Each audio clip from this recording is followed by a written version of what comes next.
بسم اللہ الرحمن الرحیم۔ میں نسیم فاروق، آپ دیکھ رہے ہیں میرے یوٹیوب چینل۔ آج جو کچھ اسلام آباد میں ہو رہا ہے، جہاں کا موسم انتہائی گرم ہے، سیاسی موسم کی بات کر رہا ہوں، وہاں پہ آج کسان اپنا بھرپور احتجاج کر رہے ہیں۔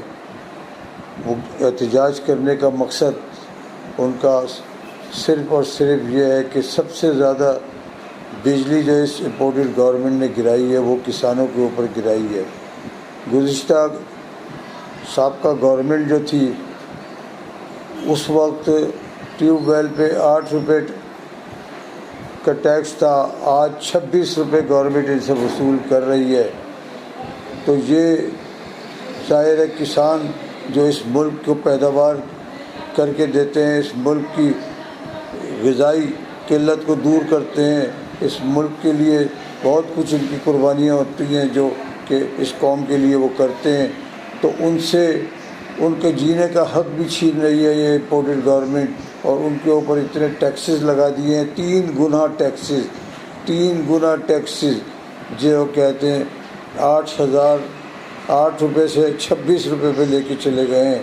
تو ظاہر ہے ان کا چیخنا اپنی جگہ بالکل صحیح ہے، اور وہ پرامن احتجاج کرنے کے لیے اسلام آباد کی طرف انہوں نے رخ کیا ہے۔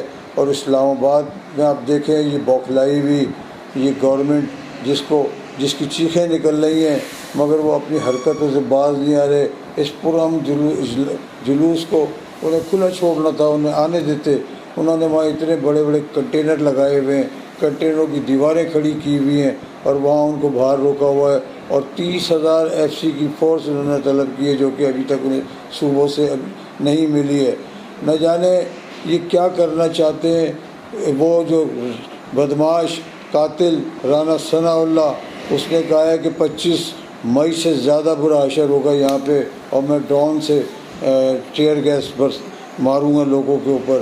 تو وہ کر کے دیکھے کتنے لوگوں کو مارے گا، کتنے لوگوں کو وہ کرے گا۔ اب اس وقت لوگوں کی آنکھوں میں خون ہے، اور لوگ کہتے ہیں اس وقت اپنا حقیقی آزادی کے لیے اس وقت اپنی مہنگائی کے خلاف جس طرح نکلے ہیں، وہ ان کو اب روکنا اس گورنمنٹ کا کام نہیں ہے۔ یہ گورنمنٹ ان کو روک ہی نہیں سکتی۔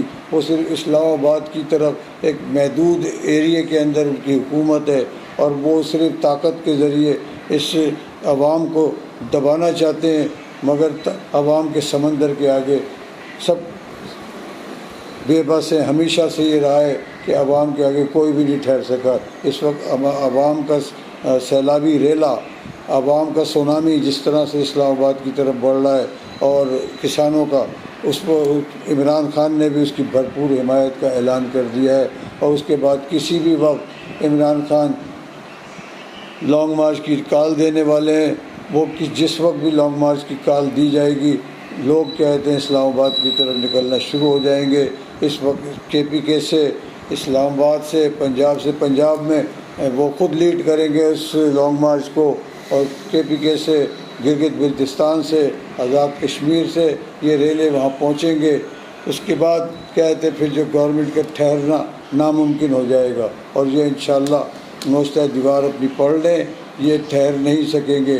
انہوں نے انتہا کر دی ہے۔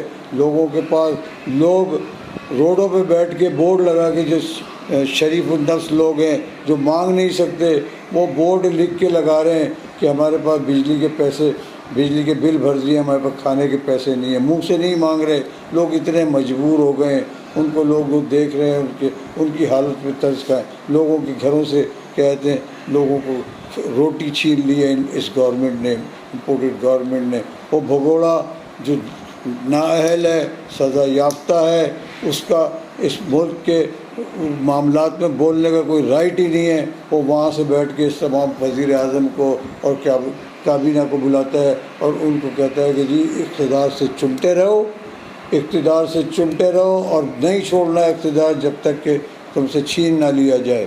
اور انشاءاللہ یہ عوام ان کے اسلام آباد پہنچ کر ان کو ایوانوں سے باہر نکال کے پھینکے گی، اور انشاءاللہ حقیقی آزادی کا سورج طلوع ہوگا، اور یہ انشاءاللہ آپ دیکھیے گا عوام کی طاقت کے آگے کوئی طاقت نہیں ٹھہر سکتی۔ عوام کی طاقت کتنی گولیاں برسائیں گے، کتنے ٹیئر گیس شیل ماریں گے، کتنے لوگوں کو یہ ماریں گے، کہاں تک ماریں گے، اس کی بھی کوئی انتہا ہوگی۔ یہ کر کے دیکھ لیں، یہ حسرت اپنی نکال لیں کہ یہ کر کے دیکھ لیں۔ عمران خان کو نااہل کر کے کیا اس سیلاب کو روک لیں گے؟ یہ کہتے ہیں عمران خان کو ہم نااہل کر دیں گے، عمران خان کو توشہ خانہ اس کیس میں ہم کہتے ہیں اس کو نااہل کروا دیں گے۔ انہوں نے سارے جتن تو کر لیے، سارے جتن کر لیے، اس کے باوجود یہ کچھ بھی عمران خان کا نہیں کر سکے، اور اب پھر خواب دیکھ رہے ہیں کہ ہم اس کو توشہ خانہ میں تو تم نے، عمران خان نے تو کچھ بھی نہیں کیا۔ جو تم لوگوں نے بغیر ڈیوٹی کے گاڑیاں اتنی قیمتی نکالی ہیں، تم نے ویسے ہی اٹھا کے لے گئے یہاں سے بغیر کوئی ٹیکس دیے ہوئے۔ تم نے کیس تو تم لوگوں پہ بننے چاہیے، کیس تو تمہارے اوپر کھلنے چاہیے، عدالتیں تمہارے اوپر لگنی چاہیے، تمہیں کہتے ہیں جیلوں میں تمہیں ڈالنا چاہیے۔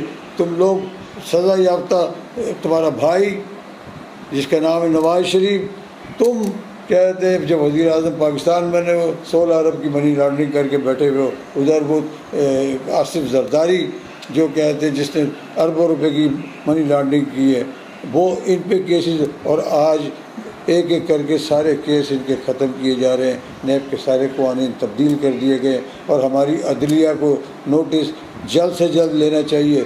جو کیس عمران خان کے خلاف ہوتا ہے اس کے لیے لمبی تاریخیں دے دی جاتی ہے، فوری طور پہ ان پہ فیصلہ کیا جاتا ہے اور جو ان لوگوں کے خلاف کیسز ہیں ان پہ لمبی تاریخیں دے کے کیس کو پرولونگ کیا جاتا ہے۔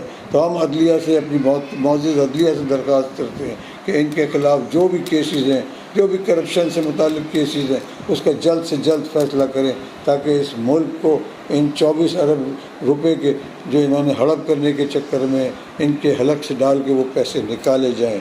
اور دوسری بات، انہوں نے ایک پارلیمنٹ میں جو بل پاس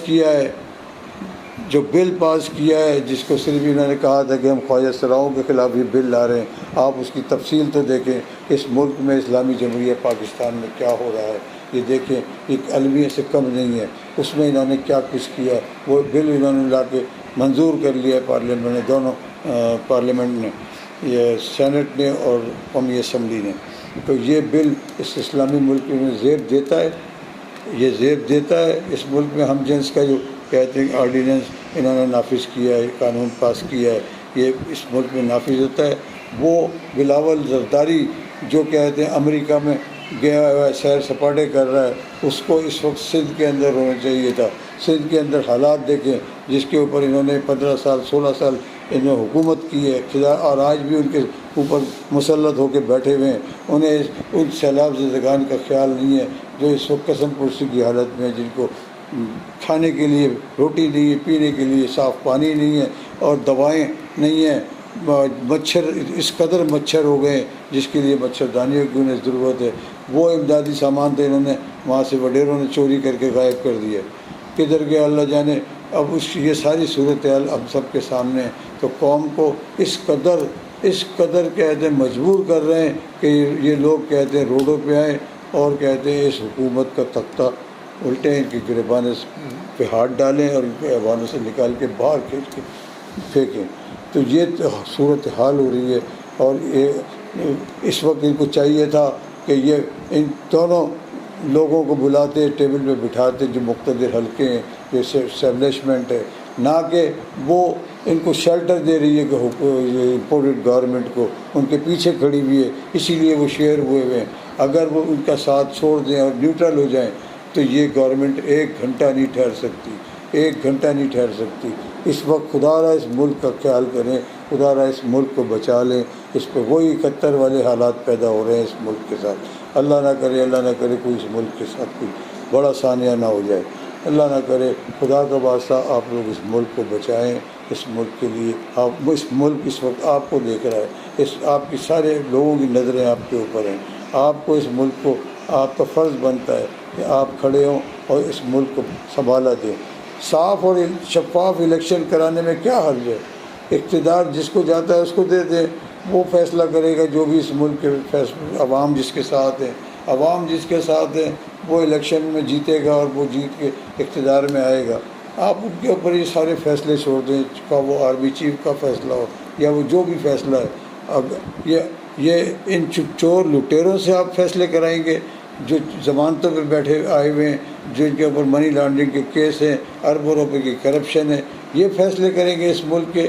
ان کو تو کرنا بھی نہیں چاہیے۔ پھر ان کے اوپر ایک مقدمہ ہونے جا رہا ہے جو کہ یہ اشتہاری اور نااہل جو کنوکٹ ہے اس سے سپریم کورٹ سے، اس سے یہ مشورہ کر رہا ہے آپ کا ملک کا وزیر اعظم، اس کے اوپر کیس ہونے جا رہا ہے اور وہ آرٹیکل ہو سکتا ہے اس پر 6 لگ جائے اور وہ جیل کی آنی سلاخوں میں جا سکتا ہے، اور اس پہ انشاءاللہ مقدمہ بنے گا۔